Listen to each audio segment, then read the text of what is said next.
அனைவருக்கும் வணக்கம். இன்றைக்கி வந்து 15/3/2024 வெள்ளிக்கிழமைக்கு Nifty index, bank Nifty index and இன்றைக்கி எக்ஸ்பைரி இருக்குது சென்செக்ஸ் இண்டெக்ஸ். இது மூணுலேயும் வந்து சிபிஆர் இண்டிகேட்டர் யூஸ் பண்ணி எப்படி ட்ரேட் பண்ணலாம் அப்படிங்கிறத பார்த்துடலாம். அதுக்கு முன்னாடி நேற்று யூஎஸ் மார்க்கெட் என்னாச்சு அப்படின்னு பார்க்கும்போது நேற்று டவ் ஜோன்ஸ் வந்து பார்த்திங்கன்னா 0.35% வந்து கீழே விழுந்துருக்கிறான். ஸோ கேண்டில் பார்த்தாலே உங்களுக்கு தெரியும் நல்ல பயங்கரமான செல்லிங் ப்ரெஷர் வந்து கீழே போயிருக்குது. பட் அந்த லேட் ஆஃப்டர்நூனில் வந்து பார்த்திங்கன்னா ஒரு சின்ன பையிங் ப்ரெஷர் வந்து மார்க்கெட் ரிவர்ஸ்லாம் ஆயிருக்கு. பட் ஓவராலாக நெகட்டிவாக முடிஞ்சிருக்கு. இந்த யூஎஸ் மார்க்கெட்டில் பார்த்திங்கன்னா டெய்லி ஏதோ ஒரு டேட்டா வருங்க. நேற்று வந்து டேட்டா வந்து மார்க்கெட்டுக்கு நெகட்டிவாக வந்திருக்கு. அதனால தான் மார்க்கெட் விழுந்துருச்சு. அடுத்து வந்து S&P 500 சேம் பேட்டர்ன் தான். பட் டவ் ஜோன்ஸோட இன்னும் கொஞ்சமே புல்லிஷாகவே நல்லா மேலே போயிருக்கான். அடுத்து பார்த்தீங்கன்னா நம்மளுடைய நாஸ்டாக் இவனும் வந்து அப்படியே நம்மளுடைய S&P வந்து ரெப்ளிகேட் பண்ணியிருக்கான். இவனும் வந்து மேலே போயிருக்கான். அமெரிக்காவோட விக்ஸ் வந்து பார்த்திங்க அப்படின்னா ஒரு 4.7% ஏறி இருக்குது. இங்கே பாருங்கள், இவனும் வெறித்தனமாக ஏறி இருக்கான். அந்த ஆஃப்டர்நூன் அந்த புல் பேக்கில் இவன் லைட்டாக இறங்கியிருக்கான். ஸோ அவன் 14.4க்கு போயிட்டான் அவன். அதே மாதிரி யூஎஸோட 10 இயர் பாண்டில் வந்து பார்த்திங்க அப்படின்னா நேற்று பயங்கரமாக ஏறி இருக்குங்க. அந்த ரேட்டா நெகட்டிவாக வந்ததுனால தான் பயங்கரமாக ஏறிச்சு. நம்ம டார்கெட் இங்கே இருக்குது, அவன் வெறிக்கொண்டு ஏறிட்டு தான் இருக்கிறான். ஸோ மார்க்கெட்டில் அன்சர்டனிட்டி அப்படிங்கிறது எப்போ வேணால் இருக்குது. அதனால தான் நம்ம மார்க்கெட் வந்து அப்பப்போ கீழே விழுறது, மேலே ஏறுறது, இந்த ஒரு புல் பேக்கு வெறித்தனமாக கீழே விழுறது, இதுக்கு எல்லாமே முக்கியமான காரணம் ஒன் ஆஃப் த ரீசன் வந்து பார்த்திங்கன்னா இந்த பாண்ட் ஈல்டு தான். ஏன்னா அந்த பாண்ட் ஈல்டு தான் வந்து பார்த்திங்கன்னா உங்களுக்கு யூஎஸ் மார்க்கெட்டோட ஒரு ஸ்டெபிலிட்டியை கொண்டு வரும். ஏன்னா இந்த பாண்ட் ஈல்ட்லேயே அதாவது இந்த 4.2 அப்படின்னு இருக்குன்னா இந்த ஈல்டு அதிகமாக கொடுக்குதுன்னு அர்த்தம். நிறைய பேர் போய் பாண்டில் காசு போட்டுருவாங்க, ஸ்டாக்கில் போட மாட்டாங்க. ஸ்டாக்கில் போட்டால் தான் ஸ்டாக் மார்க்கெட்டில் இருக்க கம்பெனிக்கு பெனிஃபிட்டு, ஸ்டாக்கு மேலே போகும். அதை விட்டு பாண்டில் போட்டாங்க அப்படின்னா ஸ்டாக் மார்க்கெட்டுக்கு காசு வராது. அதனால் இதோட ஈல்டு கம்மியானா எதுக்கு நான் கம்மியான ரிட்டர்ன்ஸ் வாங்கணும் அப்படின்ட்டு ஸ்டாக்கில் தான் நிறையா வருமே அப்படின்னு ஸ்டாக் மார்க்கெட்டில் போடுவாங்க. இதுதான் அந்த ரிலேஷன். ஸோ இது கம்மியாக இருக்கும்போது ஸ்டாக் மார்க்கெட் நல்லா பர்ஃபார்ம் பண்ணும், இது அதிகமாக இருக்கும்போது ஸ்டாக் மார்க்கெட் நல்லா பர்ஃபார்ம் பண்ணாது. அதுதான் இந்த பாண்ட் ஈல்டுக்கும் ஸ்டாக் மார்க்கெட்டுக்கும் இருக்க ரிலேஷன். அடுத்து வந்து பார்த்திங்கன்னா நம்மளுடைய க்ரூட் ஆயில் தலைவன் வந்து பார்த்திங்க அப்படின்னா மிகப்பெரிய கன்சாலிடேஷனுக்கு அப்புறம் நல்லா பிரேக் அவுட்டே கொடுத்துட்டான். 81.1க்கு போயிட்டான். இது வந்து இந்தியன் மார்க்கெட்டுக்கு மிகப்பெரிய நெகட்டிவ் தான். ஸோ இப்போது எல்லாமே நெகட்டிவாக தான் இருக்குது. நேற்றும் எல்லாமே நெகட்டிவாக தான் இருந்துச்சு, இன்றைக்கும் எல்லாமே நெகட்டிவாக தான் இருக்குது. ஸோ நம்ம பார்க்கலாம். அதுக்கப்புறம் வந்து பார்த்திங்க அப்படின்னா நம்ம ஏடிஆரை பார்ப்போம். Indian ADR. இப்போது நேற்று அந்த ஏடிஆரில் இருக்க ஸ்டாக்ஸ் எல்லாம் இங்கே எப்படி க்ளோஸ் ஆனாங்க அப்படின்னு பார்த்துருவோம். ஸோ இன்ஃபோசிஸ், விப்ரோ ரெண்டு பேர் நல்லா பாசிட்டிவாக முடிஞ்சிருக்காங்க. HDFC bank slightly negative, ICICI bank வந்து ஃப்ளாட்டாக முடிஞ்சிருக்கு. இது அப்படியே இங்கே பார்க்கும்போது இன்ஃபோசிஸ் பாசிட்டிவாக தான் முடிஞ்சிருக்கு. பட் இங்கே இருந்த அளவுக்கு பாசிட்டிவாக இல்லை, அதில் பாதி பாசிட்டிவிட்டி தான் இங்கே இருக்குது. விப்ரோக்கும் அதே தான் பாதி பாசிட்டிவிட்டி. ஆனால் இந்த HDFC பேங்க் வந்து 2.5% விழுந்துருக்கிறான். இது ஒரு மிகப்பெரிய நெகட்டிவ் சைன். ICICI பேங்க் இங்கே ஃப்ளாட்டாக முடிஞ்சவன் 0.8% நெகட்டிவாக முடிஞ்சிருக்கிறான். அப்போது இங்கே க்ளோஸ் ஆனதை விட நம்மளுக்கு யூஎஸ் மார்க்கெட்டில் கம்மியாக தான் எல்லாமே இருந்திருக்கு. ஐ மீன் ஏறுனா கம்மியாக ஏறி இருக்குது, இறங்கினா அதிகமாக இறங்கியிருக்கு. இது ஒரு நெகட்டிவ் சைனை தான் இண்டிகேட் பண்ணுது ஏடிஆரை பொறுத்த வரைக்கும். அடுத்து வந்து பார்த்திங்க அப்படின்னா நம்ம FII DI டேட்டா நேற்று இவங்க என்ன பண்ணாங்க அப்படிங்கிறத பார்த்துடலாம். ஸோ நேற்று வந்து பார்த்திங்க அப்படின்னா FII இவங்களோட ட்ரேடிங் வால்யூம் இன்னும் கொஞ்சம் அதிகமாக தான் இருக்குது. 19,000 கோடி 21,000 கோடி அதிகமாக தான் இருக்குது. பட் நெகட்டிவ் ஆஃப் ஒரு 1,300 கோடி.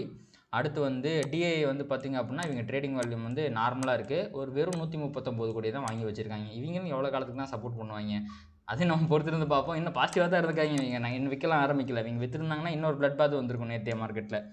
ஓகேவா? ஸோ இதுதான் வந்து FII DI நிலைமை. எப்போவுமே FII விற்கிறாங்க அப்படின்னா மார்க்கெட் வந்து பார்த்திங்கன்னா கொஞ்சம் இன்றைக்கி ஓப்பனிங் வந்து கொஞ்சம் கொடூரமாக தான் இருக்க போகுதுன்னு நினைக்கிறேன். நம்ம பொறுத்திருந்து பார்க்கலாம். அடுத்து வந்து வேர்ல்டு மார்க்கெட் ஃபியூச்சர்ஸ் இன்றைக்கி வந்து என்ன இருக்குது அப்படிங்கிறத பார்க்கலாம். ஸோ வேர்ல்டு மார்க்கெட் ஃபியூச்சர்ஸை பொறுத்த வரைக்கும் டவ் ஜோன்ஸ் வந்து நெகட்டிவாக இருக்கான். S&P ஃப்ளாட்டு, நாஸ்டாக் வந்து flat, DAX flat, France flat, FTSE flat. அப்புறம் நம்மளுடைய நிக்கி வந்து பார்த்திங்கன்னா ஜப்பான் இண்டெக்ஸ் வந்து பார்த்திங்கன்னா ஒரு 0.35% பாசிட்டிவ், தைவான் வந்து 0.76% பாசிட்டிவ். ஸோ அப்படி பார்க்கும்போது உங்களுக்கு ஏஷியன் மார்க்கெட் எல்லாமே வந்து பார்த்திங்கன்னா பாசிட்டிவாக இருக்குது. மற்ற எல்லாருமே வந்து பார்த்திங்கன்னா ஃப்ளாட்டாக இருக்காங்க. இப்பொழுது நம்மளுடைய தலைவன் நீங்கள் பார்த்தா ஷாக்காயிருவீங்க. நம்மளுடைய தலைவன் வந்து பார்த்திங்கன்னா ஒரு 135 பாயிண்ட் வந்து கேப் டவுன் காட்டுறான்.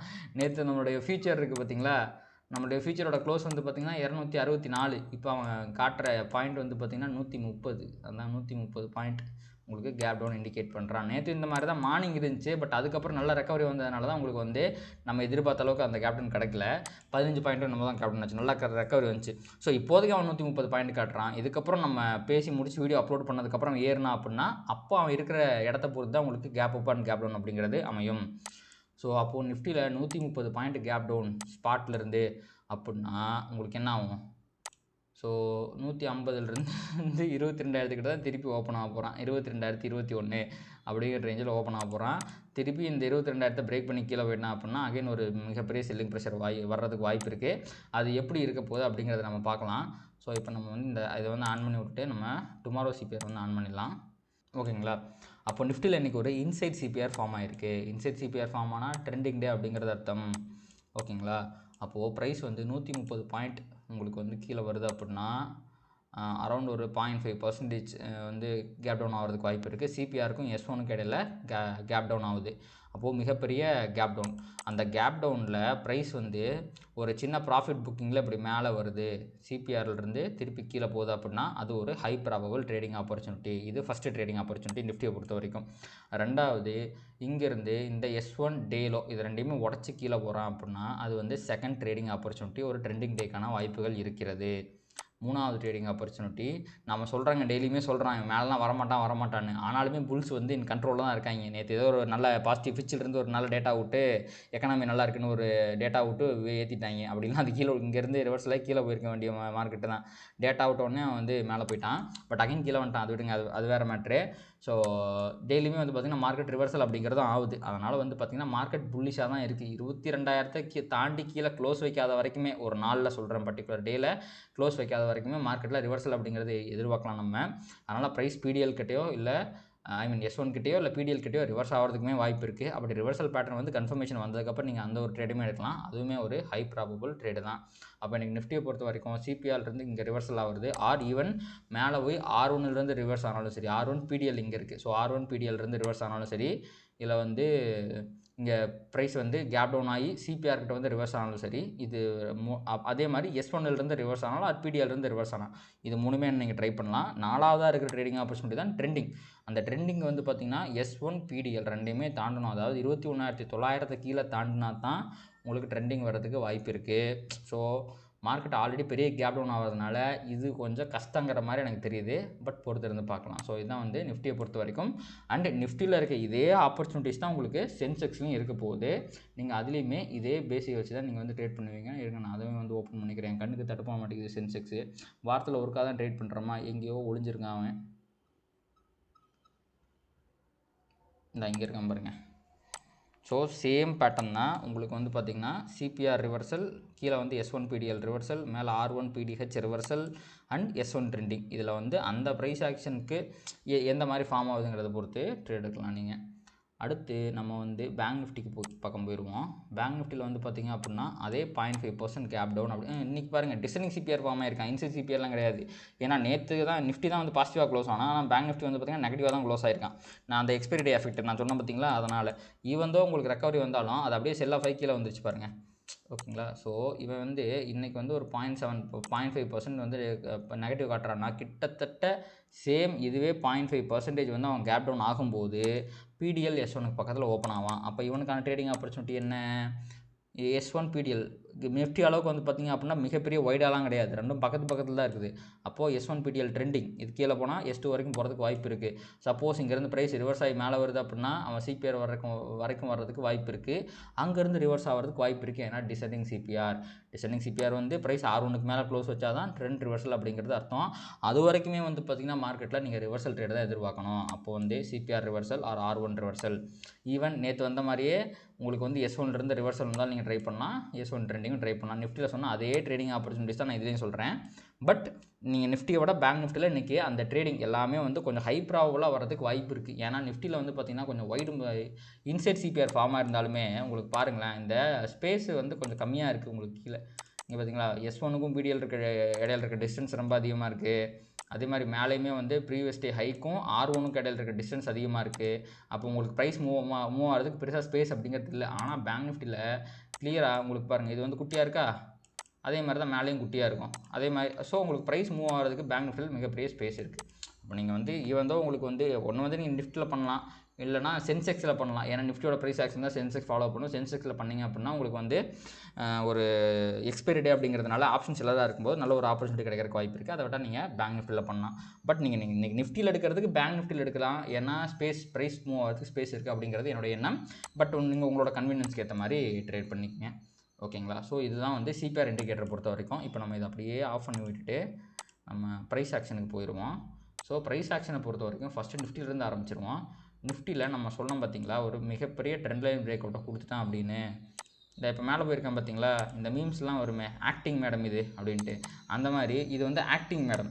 இவன் எப்படி இருந்தாலும் கீழே விழுந்துருவான். ஏன்னா மிகப்பெரிய ஃபால் வந்ததுக்கப்புறம் சின்ன புல் பேக்கில் சின்ன ப்ராஃபிட் புக்கிங்கில் மேலே போயிருக்கான். அவன் கீழே வர்றதுக்கு தான் வாய்ப்பு இருக்குது. இவன் எப்போ இதோட ஹை இருக்குது பார்த்தீங்களா, இந்த 437, இந்த 437 எப்போ அவன் தாண்டானோ அப்போ தான் அவன் புல்லிஷாக மாறுவான். அது வரைக்கும் இவன் ஆக்டிங் மேடம் தான். இவன் மேலே போனால் இவனை நம்பக்கூடாது.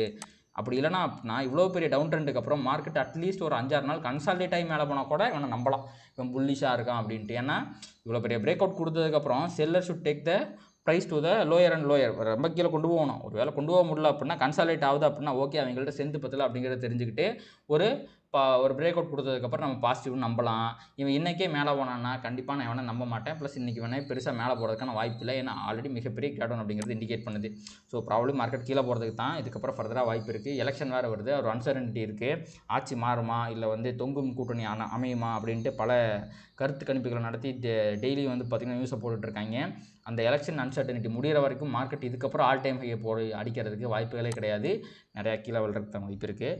ஸோ அதை புரிந்து கொண்டு பார்த்து ட்ரேட் பண்ணுங்கள். அண்ட் முக்கியமாக வந்து நான் இப்போ ட்ரேடிங்லாம் ஆப்பர்ச்சுனிட்டிஸ்லாம் சொல்கிறேன் அப்படின்னா, நீங்கள் என்ட்ரி எடுங்க, ஒன்றும் தப்பு கிடையாது. ஆனால் வந்து ரிஸ்க் மேனேஜ்மெண்ட் அப்படிங்கிறத ரொம்ப முக்கியம். நானே இன்ஸ்டாகிராமில் யூடியூப்பில் வீடியோ போடுறத பார்த்தா உங்களுக்கு தெரியும்.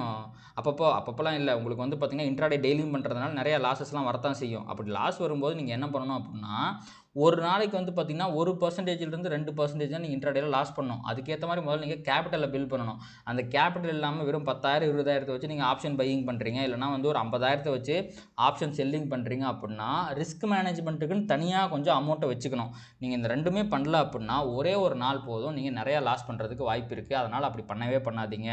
வாட் எவர் இட் இஸ், யார் வீடியோ போட்டாலும், நான் வீடியோ போட்டாலும் இல்லை வேறு ஏதாவது ஸ்ட்ராட்டஜி ஃபாலோ பண்ணுறீங்கனாலும் சரி, ஸ்ட்ராட்டஜிக்கு ரொம்ப கம்மியான முக்கியத்துவம் கொடுங்க. உங்களுடைய risk management per day loss அப்படிங்கிறதுக்கு வந்து அதிகமான முக்கியத்துவம் கொடுங்க. அப்போ தான் உங்களால் இந்த நம்ம ஸ்டாக் மார்க்கெட் அப்படிங்கிற கேமை ரொம்ப நாளைக்கு ஆட முடியும். டப்புன்னு ஒரே நாளில் 10% லாஸ் பண்ணுறீங்க, ஒரே நாளில் 50% லாஸ் பண்ணுறீங்க அப்படின்னா உங்களுக்கு ஸ்டாக் மார்க்கெட்டில் கான்ஃபிடன்ஸும் போயிடும், ரெண்டாவது உங்களால் ட்ரேடும் பண்ண முடியாது. அண்ட் எவ்வளோ பெரிய ஸ்ட்ராட்டஜியாக இருந்தாலும் சரி, அது லாஸ் அப்படிங்கிறது பண்ணியே தான் தீரும். அப்படி லாஸ் பண்ணும்போது நீங்கள் கம்மியாக லாஸ் பண்ணணும், ஓகேங்களா? அப்போ தான் உங்களால் ரொம்ப நாளைக்கு ஸ்டாக் மார்க்கெட்டில் இருக்க முடியும். அண்ட் நான் சொல்கிற எல்லாமே வந்து பார்த்திங்கன்னா எஜுகேஷனல் பர்பஸ்க்காக தான். இதில் பண்ணுற நீங்கள் ப்ராஃபிட் பண்ணாலும் சரி, லாஸ் பண்ணாலும் சரி, அது உங்களுடைய சொந்த ரிஸ்க்கை பொறுத்து தான். அதனால தான் சொல்கிறேன், நான் வந்து ரிஸ்க் மேனேஜ்மெண்ட் பண்ணுங்கன்னு சொல்கிறேன். ஸ்ட்ராட்டஜி அவ்வளோ பெரிய விஷயம் கிடையாது. ஒவ்வொரு பிவட் பாயிண்ட் இருக்குன்னா எல்லா பிவட் பாயிண்ட்லேயும் மார்க்கெட் நான் வந்து பிவட் பாயிண்ட் ஃபாலோ பண்ணுறேன். ஸோ எல்லா பிவட் பாயிண்ட்லையும் மார்க்கெட் ரிவர்ஸ் ஆக தான் போகுது. அப்போ நீங்கள் ஒரு நாளைக்கு எவ்வளோ ட்ரேட் வேணால் எடுக்கலாம். ஆனால் ஒவ்வொரு ட்ரேடுமே நீங்கள் எடுக்கிறீங்க அப்படின்னா அதில் எவ்வளோ லாஸ் பண்ணுறீங்க அப்படிங்கிறது ரொம்ப முக்கியம். அதை மட்டும் பார்த்துக்குங்க. எவ்வளோ பெரிய ஸ்ட்ராட்டஜி இருந்தாலும் சரி, எவ்வளோ பெரிய கோடு வச்சுருந்தாலும் சரி, நீங்கள் வந்து ரிஸ்க் மேனேஜ்மெண்ட் ஒழுங்காக பண்ணல அப்படின்னா ஒரு நாள் பெரிய லாஸ் வர்றதுக்கு வாய்ப்பு இருக்குது. அந்த லாஸிலிருந்து திருப்பி மீண்டு வர முடியாமல், காசு கிடைக்காம, நான்லாம் அப்படி தாங்க ஒரு காலகட்டத்தில் வந்து ஒரே நாளில் வந்து பார்த்திங்கன்னா என்னோடய கேபிட்டலில் 50-60% லாஸ் பண்ணிட்டேன். அதுக்கப்புறம் நான் அந்த ட்ரேடிங் கேபிட்டல் கிடச்சி நான் திருப்பி ட்ரேட் பண்ண ஆரம்பிக்கிறதுக்கு 1.5 வருஷம் ஆயிடுச்சு. அவ்வளோ பெரிய பிரேக் எனக்கு ஆகி போச்சு. ஸோ அதனால் வந்து உங்களுடைய காசு அப்படிங்கிறது உங்களுடைய ஹார்ட் ஏர்ன் மணி, அதை வந்து ஒரு நாளில் விட்டுறாதீங்க. நீங்கள் வந்து ஒரு 3 வருஷத்துல ஒவ்வொரு நாளும் ஒவ்வொரு பர்சன்டேஜாக விட்டு 100 நாள் அதை விட்டிங்கன்னா ஓகே, ஒன்றும் பிரச்சனை கிடையாது. அப்படி நடக்கிறதுக்கும் வாய்ப்பு இல்லை. ஸோ ஆனால் ஒரே நாளில் அந்த 10% 20% லாஸ் வருது, ஈவன் தோ அது ஆப்ஷன் பையிங்காக இருக்கட்டும் செல்லிங்காக இருக்கட்டும், அதை மட்டும் பண்ணவே பண்ணாதீங்க. அப்படி பண்ணிங்க அப்படின்னா ஸ்டாக் மார்க்கெட்டில் என்றைக்குமே உங்களால் ஜெயிக்க முடியாது. ஓகே, ஸோ இன்றைக்கி நிறைய லெக்சர் கொடுத்துட்டேன். ஸோ பரவாயில்ல, இது எல்லாமே வந்து யூஸ்ஃபுல்லாக தான் இருந்திருக்கும் அப்படின்னு தான் நினைக்கிறேன். ஸோ இந்த வீடியோ உங்களுக்கு பிடிச்சிருந்துச்சி அப்படின்னா லைக் பண்ணுங்கள், கமெண்ட் பண்ணுங்கள், ட்ரேட் பண்ணுற மற்ற நண்பர்களுக்கும் ஷேர் பண்ணுங்கள். ஸோ நாளைக்கு சந்திக்கலாம். தேங்க்யூ.